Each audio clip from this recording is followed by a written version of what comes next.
एक जागा जिथे प्रत्येक मशीन नाही तर एक संधी आहे स्वतःला घडवण्याची। ही जागा म्हणजे Chhajed fitness club, Rahuri factory मधील सर्वात विश्वसनीय आणि हायटेक जिम। महिलांसाठी स्वतंत्र batches and trainers, 100% safe and positive environment, AC सह पूर्ण सुविधा असलेली gym, hi-tech equipments, full body workout साठी योग्य। तर यायचं कुठे आहे? Chhajed fitness club, Tarabad road, Rahuri factory. आवाज जनतेचा, लढा सर्वसामान्य जनतेच्या न्याय व हक्कांसाठी। राहुरी पंचायत समितीचे गट विकास अधिकारी सुधाकर श्रीरंग मुंडे यांना 10,000 रुपयांची लाच घेताना लाचलुचपत प्रतिबंधक विभागाने रंगेहात पकडले आहे। राहुरी तालुक्यातील सेवानिवृत्त ग्रामसेवकाने दिलेल्या तक्रारीवरून ही कारवाई करण्यात आली आहे। गट विकास अधिकारी सुधाकर मुंडे यांच्या अहवालावरून अहिल्यानगर जिल्हा परिषदेचे मुख्य कार्यकारी अधिकारी यांनी सदर ग्रामसेवक यांच्यावर निलंबनाची कारवाई केली होती।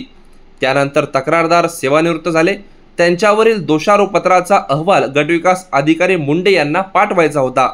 तो अहवाल तक्रारदार निलंबित ग्रामसेवक यांच्या बाजूने पाठवण्याकरता 10,000 रुपये लाचेची गटविकास अधिकारी सुधाकर मुंडे यांनी मागणी केली होती।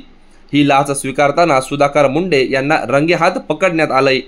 दरम्यान सदरची कारवाई ही आज करण्यात आली असून लाचलुचपत प्रतिबंधात्मक विभागाच्या पोलीस अधीक्षक शर्मिष्ठा घारगे वालावकर यांच्या मार्गदर्शनाखाली पोलीस उपअधीक्षक अजित त्रिकुटे यांच्या नेतृत्वाखाली पोलीस निरीक्षक छाया देवरे, पोलीस नाईक चंद्रकांत काळे, पोलीस कॉन्स्टेबल सचिन सुद्रुक, अरुण शेख यांच्या पथकाने ही कारवाई केली।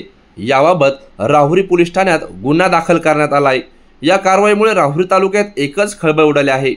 सुधाकर मुंडे हे 11 महिन्यानंतर सेवानिवृत्त होणार होते। नवनवीन घडामोडी आणि सत्य बातमी पाहण्यासाठी आजच आमच्या YouTube चॅनलला सबस्क्राइब करा, शेअर करा आणि लाईक नक्की करा।